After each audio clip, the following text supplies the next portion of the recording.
Another one. Nana po tayo ibutang diri guys.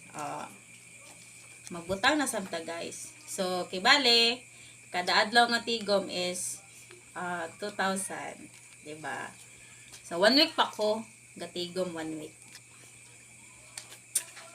Tadan! Nana ko'y dahan tinigom guys. Kana. Gatigom ko ana guys. Kaya palit na mo nag-TV pohon. Charot lang. Or See? motor. Tapos, Or motor. ato na din yung isulod. So, i-keep din nato ng income sa atong bana guys. I-keep na to.